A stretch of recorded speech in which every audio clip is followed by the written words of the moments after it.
morning, Outliers. Welcome to today's Outlier Live. We cover the biggest headlines of the day and what the AI trading data has to say about it. So if you're interested in that, be sure to definitely hit the subscribe button down below. And our top story of the day is the U.S. economy is looking at becoming a banana republic if this one thing happens. Next, our second story of the day is renters are basically coming to the conclusion that they are never going to be homeowners, right? Homeownership is almost off the table for a lot of people these days. And then our last story of the day is Tesla just took down another EV competitor. As a Tesla fanboy, I love to see it when it happens. So tune in for that and more on today's Outlier Live.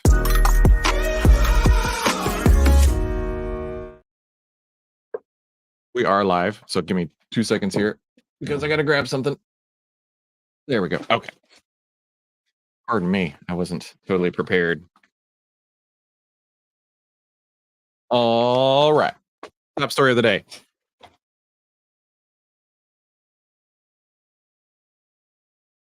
There we go.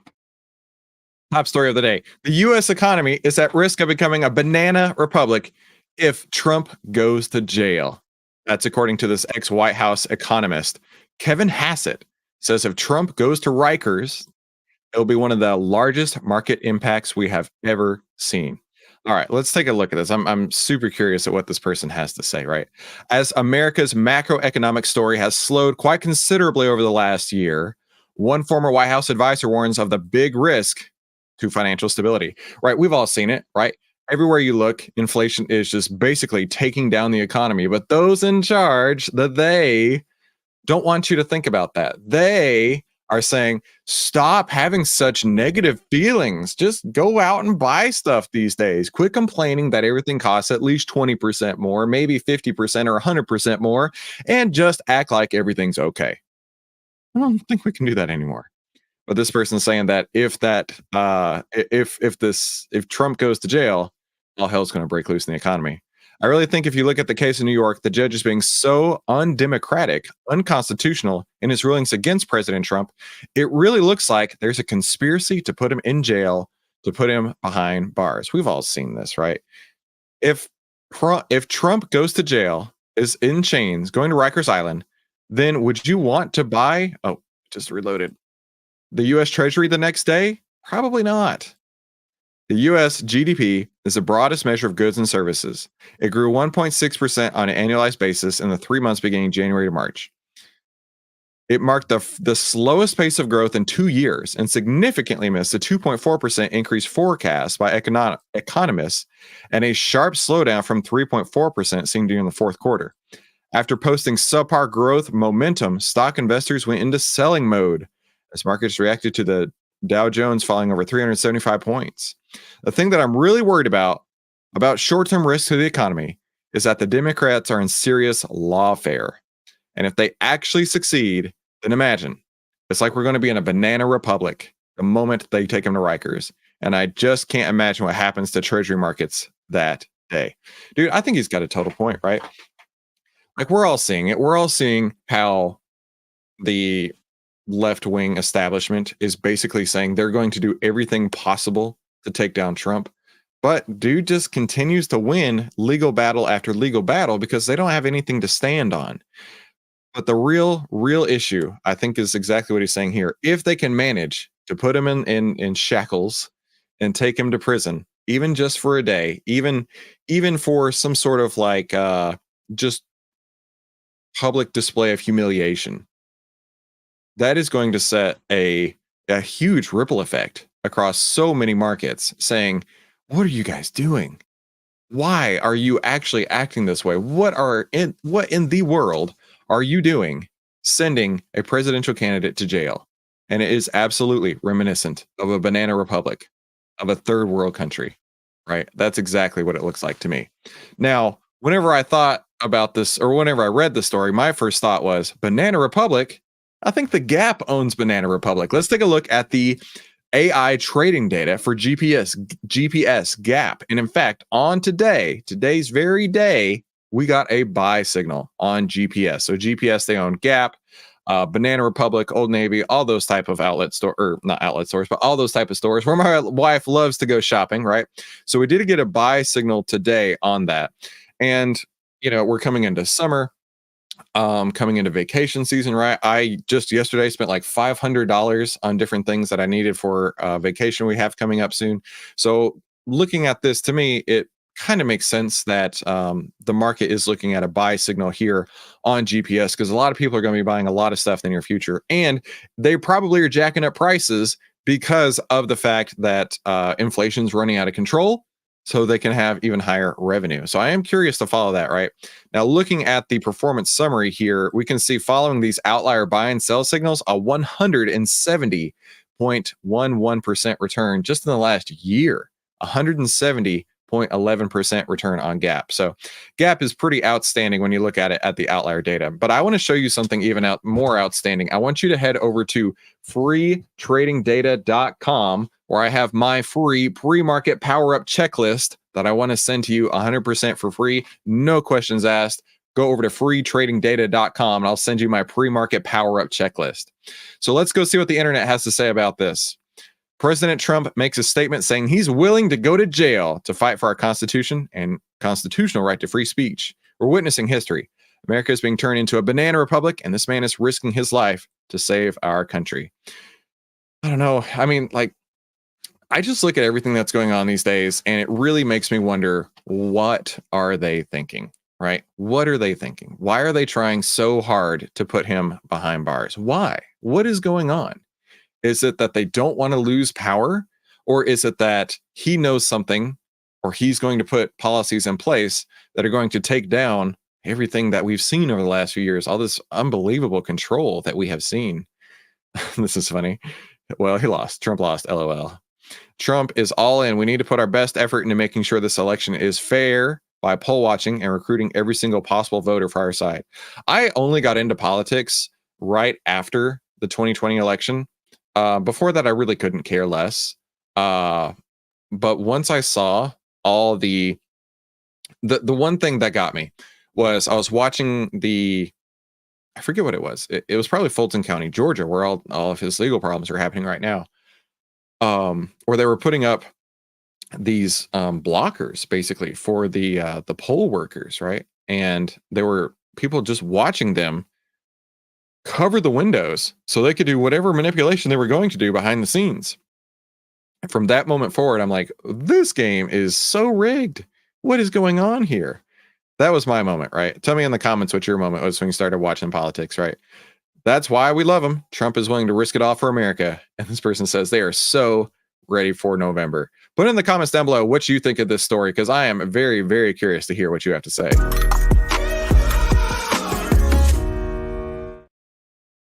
Renters are fearing that they will never own a home.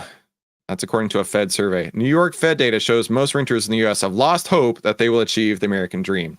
Okay, so this weekend I was actually really excited about something that I happened to oversee on my wife's phone. My wife went to get a tattoo this weekend. And so she and I were hanging out there. She's scrolling on Facebook like she does. I don't scroll on any social media. You will not find me scrolling on any social media, period, full stop. And she must know I'm talking about her because she just texted me. But while she was scrolling, I saw this one person talking about how hard it was to sell their home. And I was like, hold on, let me look at that. Let me take a look at this. And this person, I don't know all the details, but it was probably like I think they were listing their home for like $550,000, not all that big of a home, not all that fancy of a home, but now it's over a $500,000 home. And they were talking about how hard it was to find people to buy their home. They said it's been on the market for ages. And I'm looking at my wife and I'm like, this is exactly what I've been saying. This is exactly what I have been following for months, years at this point, right? There is such a slowdown in the economy that those in charge don't want you to know. And one way to see that is by looking in the real estate market, right? Real estate originations have completely crashed. And a lot of that exactly has to do with what the Fed was wanting by raising rates. Now, by raising rates, right, instead of like my house, which I got for like 3.5% on the mortgage, now it's 7% or even higher. The cost to purchase the home on the financing part has doubled. So your mortgage payment, essentially has doubled just from the interest payments. And then the price of homes has doubled nearly over the last few years.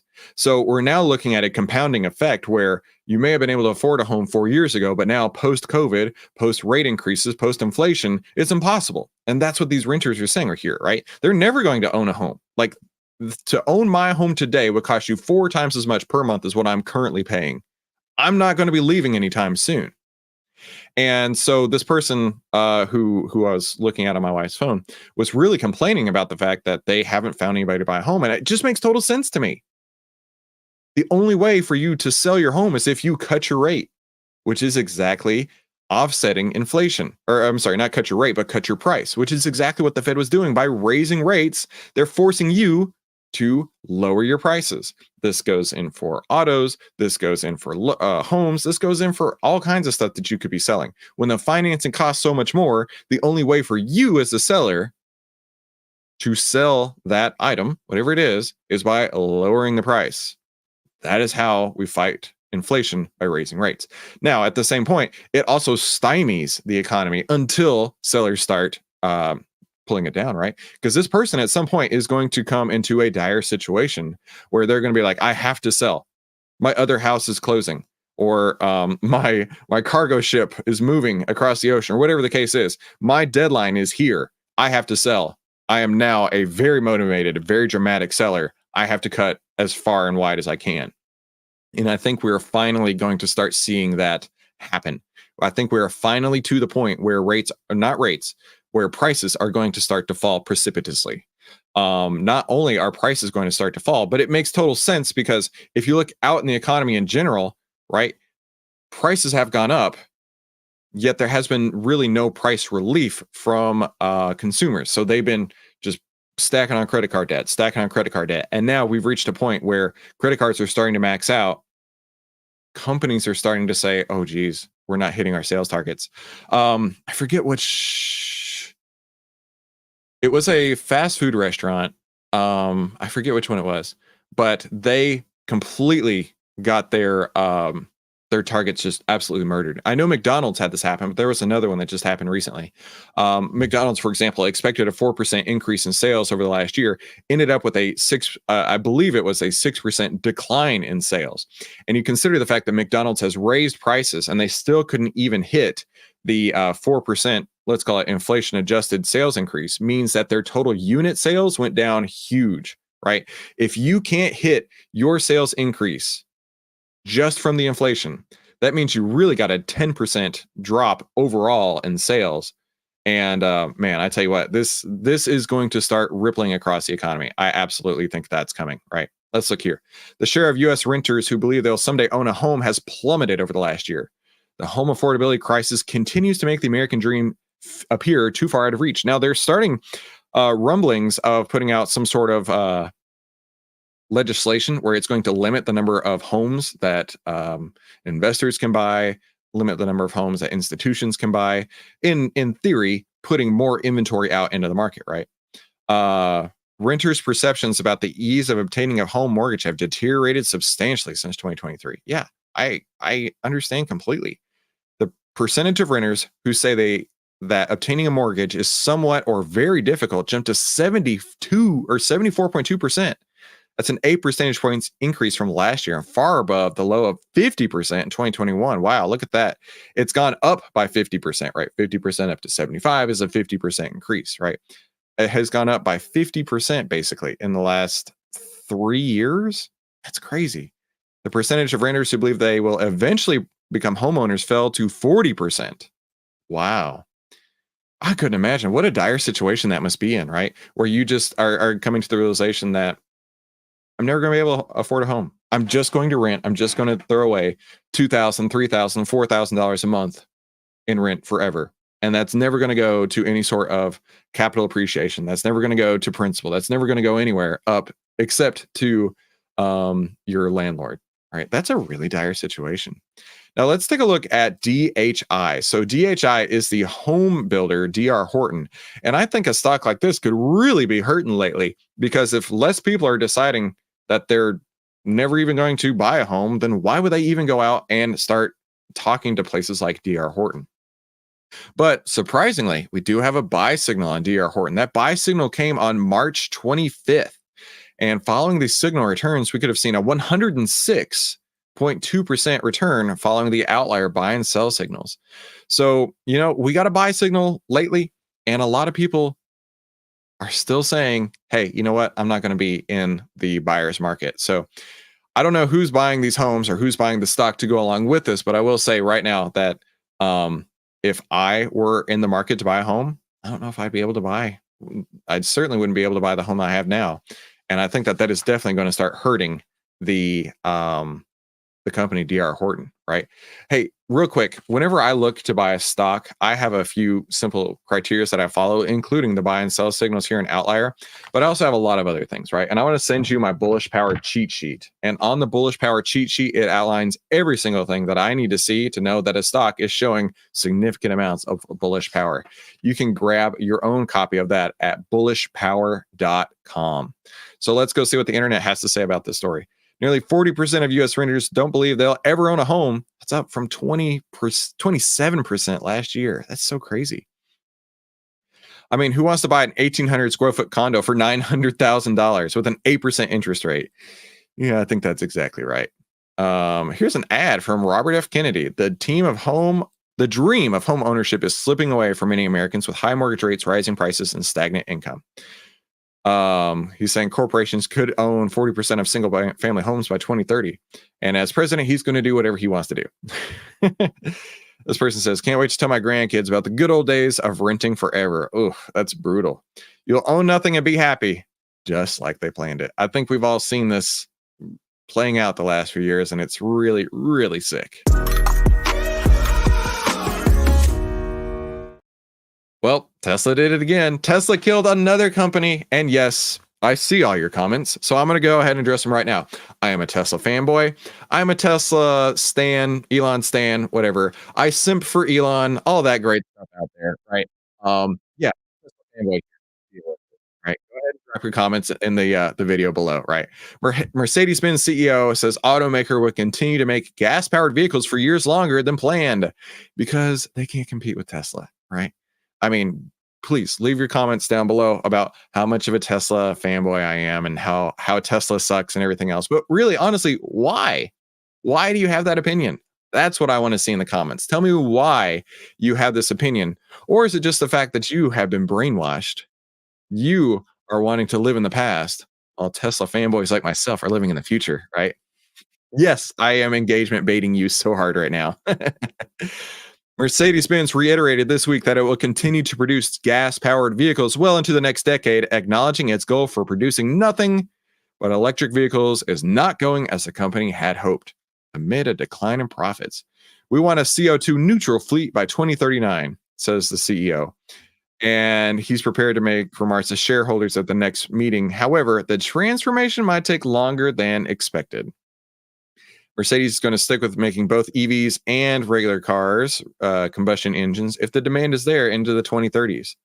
The speech came as the car maker reported a 30% drop in first quarter earnings compared with the estimate there that somebody had put out. This is the second time this year Mercedes has backtracked on all of its EV ambitions after previously setting a goal for EVs to make up all of its sales by 2030. S-Type says people don't have the money. They don't have the money for a Tesla. I get it, right? I get it. Oh, speaking of side tangent, right? I just told you a story about how my wife was getting a tattoo this weekend, and we were driving over there in my Tesla, and I parked in the parking lot there, and it's a sketchy ass neighborhood. And I looked at my wife and I said, I wish we hadn't driven my car. And I said, well, I don't think I would have driven your car here either, because she has a nice Lexus SUV. And I was like, I think we just need to just get this and get the hell out of here. This person says inflation and taxes and spending money for wars and AI layoffs are pinning due to migrants. Oh, I don't know about that. But I appreciate you dropping your comments there. The company announced February it will not meet its 2025 deadline to have EVs, including hybrids, make up 50% of sales. Lackluster demand for EVs has delayed that goal until at least 2030. You know, I was driving down the highway this weekend, and I was thinking about this, right? Because it was raining here in Texas. And one thing that Elon talks a lot about is the fact that EV cars are so much safer than gas cars because with the motor right there on the wheel, it can do all kinds of really fancy um, traction control, stability control, safety factors right there at the wheel instantly. And how with the gas car, right? The You let your foot off the accelerator, there's a lag, right? If there is going to be some sort of stability control, it's just touching the brakes. However, the EV cars, the way that they work, can do so much more instantly.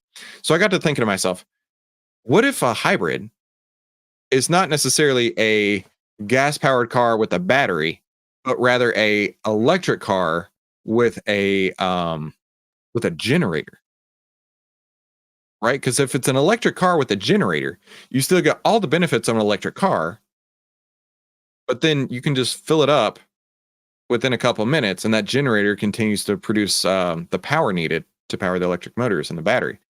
And you can still plug it in, right? You don't actually have to ever put in gas, but you could if you were pinched for time, or if you're taking a huge road trip, you can just roll up, hit your gas, and keep going.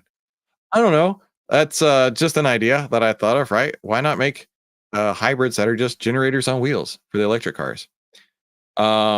Let's see. The Mercedes CEO previously warned late last year that even in Europe, sales would not likely be all electric by 2030. That's so interesting because Stellantis actually just turned a profit on their EVs, right? I was looking at this. My first thought when I saw the story is, isn't Mercedes and Chrysler still working together? But that was ages ago. Clearly, I am out of the loop on that.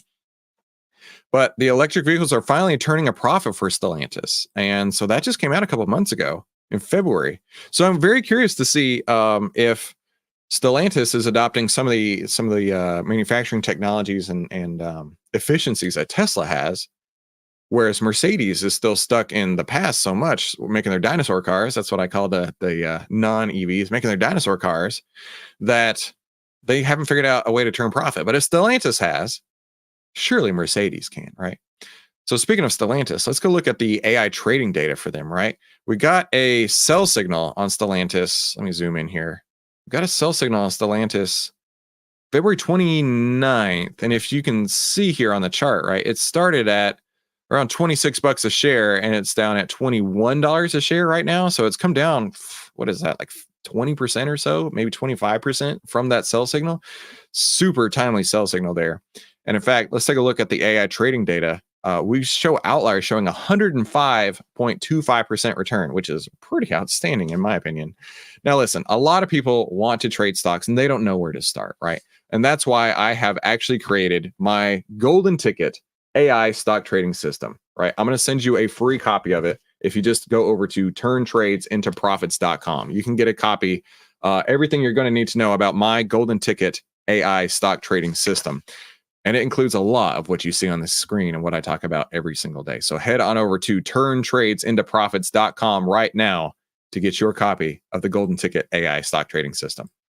So looking at this, what the internet has to say, Mercedes-Benz to remove their 2030 EV only target as EV sales drop worldwide. Gas guzzlers continue to be the hottest sellers. All right, y'all ready? Are you ready? Because Twitter doesn't hold back, right? I am very excited to see, as a Tesla fanboy, just how awful this is going to get. Just bought my daughter a new AMG GLE 53. Sebastian, you let your own daughter, you tell your daughter to buy her own AMG GLE 53, right? I don't care what anyone says. This is one beaut and a beautiful SUV. Yeah, okay. Go ahead and flaunt your wealth, Sebastian. I just bought a Mercedes, a GME GLE 5387 for my daughter. It was only $413,000. Oh, I can afford it. Right. EV price point is still trending down. Sometime needed before the market shift. This person's laughing. Let's see more replies here. Meanwhile, GM is doing this in Kansas City. GM's Fairfax plant will end Malibu production after retooling, then start making an EV. Oh, interesting. The market of early adopters is becoming saturated. That I agree with. The market of early adopters is becoming saturated. If you're buying an electric car so you can save money on gas, you probably shouldn't be buying a car in the first place. I don't know. It cost me like $8, literally $8 in electricity to fill up my Tesla. So I think I am saving quite a lot whenever I go fill up my wife's car, and it costs about $80 in premium. Hey, thank you so much for tuning in today's Outlier Live. Above, YouTube is showing you 2 videos that it thinks you're going to like. So follow the YouTube algorithm's advice and click one of these, and I'll see you on the next episode. Talk soon.